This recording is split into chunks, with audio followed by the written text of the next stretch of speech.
Do you want to see how a bully who has a deadbeat life, a deadbeat father, and absolutely no future potential or sense will do with the absolute power of a king vampire? Look no further than Mark Millar's Nightclub 2. Please hit the subscribe button. I entertain for a living. It feels nice. Now, let's begin. Because the world just got a little bit more dark with the death of the nightclub. Sam, Danny are gone. All that is left is the vampire gang and Emma. And we see the changes they implement quickly. Right off the bat, Riso, now amplified by the vampire juice, is more aggressive and more bold than he actually even understands. He pulls up to the gang leader's abode and says, I want it all. I want everything. Your life, your business, your house, your cars. I'm taking everything for myself. And the gang actually starts to laugh at him. Oh, did you bring your friend again? But he says, my friend? Yeah, I killed him. Actually, this morning. You want to see his body? The boss wasn't taking him seriously. I mean, who would? They said, boss, you want me to wet this prick? He said, nah, I just want you to beat his ass for this disrespect. Now, that was a mistake. You do not just touch Riso, especially when he's on the juice. I did not give you permission to touch me. And he snapped the wrist of the guard, like literally. After this, well, it was like a bull in a china shop. He killed a lot of people in seconds, bruh. That's the vampire power for you. He does whatever the fuck he wants to do, and no one could stop him. They even shot at him, but he paid no mind. He just took the boss, standing on the wall, and he knocked him out clean. How did he do this? Well, he slammed his face on the roof. When he woke up, he was at the zoo, surrounded by crocodiles. Now, if you remember the vampire abilities, they can control any life below them. So basically every animal, which is funny because all these animals could kill any human being. So they technically shouldn't be above them, or rather below them. Regardless though, he was surrounded and he was probably going to die. You see, they wanted everything from him. They never ever said he needed to be alive for that to happen. He came in there like a boss and let it be known, I'm taking everything. I'm taking every single thing you own. In mere minutes, he went from the king of this city to the grass they stood on. The only problem now was how exactly to kill him. His girlfriend recommended monkeys and they called them down and watched them eat him alive. In my opinion, these guys were the worst vampire gang in history. We met the first vampire gang in the first part of this series, but those guys were soft compared to these kids because they just went on a rampage. They were taking whatever they wanted and they didn't just take, they killed. They will rob you for your stuff and then command you to slit your own throat in front of your family. They were cruel unnecessarily. Even the cops wondered. These seems like the ability of the nightclub, but most of them knew the truth. The nightclub, they were good guys. These guys were honestly just hateful. They were evil. Sam was gone, but even his grandfather was not safe. They pulled up just to tell him, we killed your grandson. There's nothing you could do about it. Matter of fact, I'm going to teleport you and your truck in the middle of a mall for no fucking reason. They just did it because. Now, if you think this is low, you ain't seen nothing yet because Riso catches his girl texting someone and he's like, what you doing? Who you texting all this time? You cheating on me? She says, nah, I'm just cyberbullying Amy. Like, bruh, it was bad. She just kept hitting her with mind games after mind games, claiming she ended Amy's father, making Amy run home scared to her dad, only to find out he was alive. But when she saw her mom's face, she saw a message, hello, Amy. And at that second, something snapped.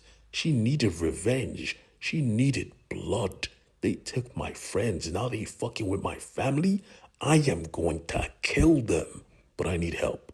My friends need to be brought back to life. And so her plan began. She needed blood, a lot of it. She was almost caught a few times, but she was a vampire.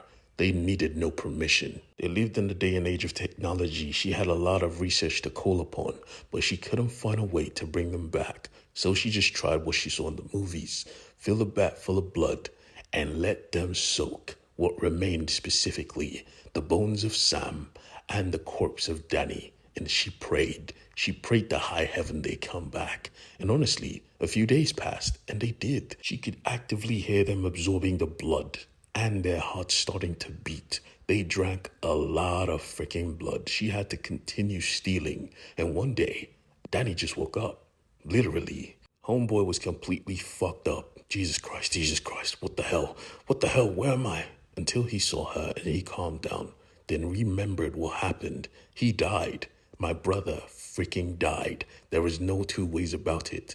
But then he told her what he saw on the other side. Darkness, no heaven, no hell. He was already scared already, but now he knew what was waiting for him. He damned his friends to this life. Amy didn't cry, she didn't bitch. She was just focused on the goal. Heaven and hell. Yeah, I don't give a damn. We need to get revenge, dog. And just like that, Sam woke up as well. Now, he was already sorry. They knew. All that matters now was they have their friend back, and they had a mission. They had people to kill. It was time to lock in. The nightclub was back, and Amy had their mask ready. Now, what was Riso doing while all this was going down? Well, he was visiting Daddy. You see, his daddy was his biggest problem. One man who he wanted to recognize him, to see his value. So when he had the opportunity, he pulled up to his prison cell. He was high on crack, bruh, in the cell. And he said, boy, what are you doing here? Is this a dream? Riso said, nah, it's no dream. I'm powerful now. Are you high? His father said, of course I'm high. I'm in fucking jail. He said, watch this. He pulled out a water cache and let that shit burn. He told his father all his accomplishments. I run the city now, old man. What'd you think of that? What'd you think of me? His father stood up like, give me a hug. I have never been more proud of you in my entire life. And in that moment, we see that Riso was actually not that bad a person. Nah, he was a piece of shit. His father too. Because after hearing his son's tale, he chopped a part of his neck. Why? He said, we'll see. He knew what was coming because Riso was a piece of shit to the core. He grabbed his father's head and buried it in the ground, cracking the skull. Clown, I could have given you the gift. Locked the cell, and he just walked away. This was his life now. He was leaving a lot of bodies and the police started to take notice. Several of the kids were even missing. Mostly teenagers, kids that used to be bullied. People the bullies used to hate. They needed to find these culprits, but there was no even need. They were not even hiding. They pulled up to the club trying to have a good time. The guards tried to stop them because they weren't of age, but they didn't give a fuck. They tossed them away like trash and stepped in like they owned this place, which honestly, they did. Who could actually stop them? Everything in the world was theirs to take. The rest of the securities pulled up and tried to take them out, but yeah, I told you before, you do not touch Riso. One headbutt felt like a shotgun shell to the brain. Lock the doors. Nobody leave this place alive. He has become cruel. He has become evil. And our heroes need to put him down like a dog. Now Sam still felt out of place. All this was his fault. He had caused a lot of death, but his friends were not holding him to it. The life of a loser who gets power is a complicated one. They just need to focus on revenge. And Sam had a perfect plan. With the team back together, they moved through the city like they owned it. Sadly, the vampire gang, well, they were having a feast in a club full of innocents. They did not care who they hurt. They did not care who saw them. They did what they wanted to. They had enough heightened senses alone to tell that this building was already surrounded by the cops, but they didn't care. They stepped out like they owned the city because, again, they did. Who could stop them? The one police officer bold enough to actually speak up, well, he got his head took off with one kick. The rest, they were just lunch. They ended them in seconds. The last guy got his face ripped off. Literally, his face was gone. All that remained was one cop, and he was getting ready to eat him alive until he heard a call. It was Sam. He was challenging him through the call, demanding they come, let's end this. And they pulled up like, what's he gonna do? He's just one guy, right? Absolutely wrong. And best of all, the bully concept was still real. They were as dumb as rocks, so they didn't even think that these kids might have a plan, because not only did they have a weapon, they got to select the terrain for the battle. He pulled up with his crew like, we are going to eat you alive. We can smell you. We know you're in there. Come on, let's fucking play. But there was no need to, because this was the plan. The only person who figured it out was Kendra. Wait. I know this site. Ain't the dam supposed to blow up? And just like that, the dam fucking exploded, bringing in fresh stream water. And as you know, vampires are not supposed to get close to streams of water. They disintegrate. Half of his team was dead.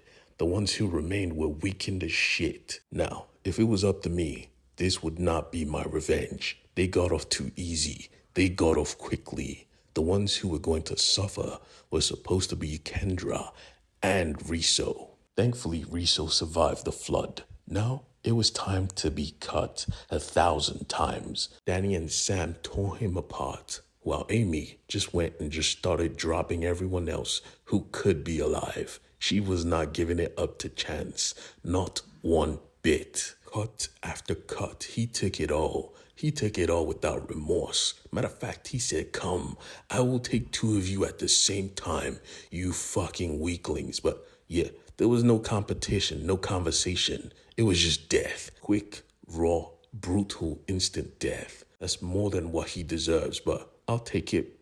Kendra, on the other hand, well, she must have realized that her life was over. She started pleading, begging. "I'm sorry for being a piece of shit. You don't deserve it.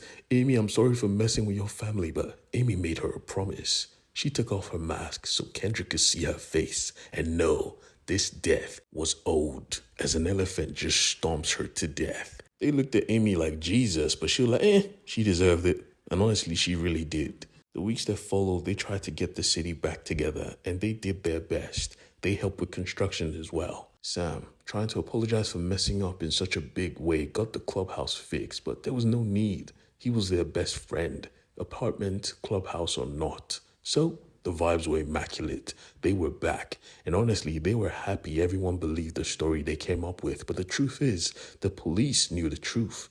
The police, specifically the captain, knew exactly what caused this mayhem. Exactly who caused this mayhem. And as we see, he may probably even know so much more. But let's wait to find out from Nightclub 3. Because not only do we have that, but we see that the corpse of Riso's father was dead with the caved-in skull. And 3 days have passed. And as we know, 3 days is all it takes to be reborn as a vampire. And boy, was he reborn all right. And ready to cause fucking mayhem. And I'm here for it.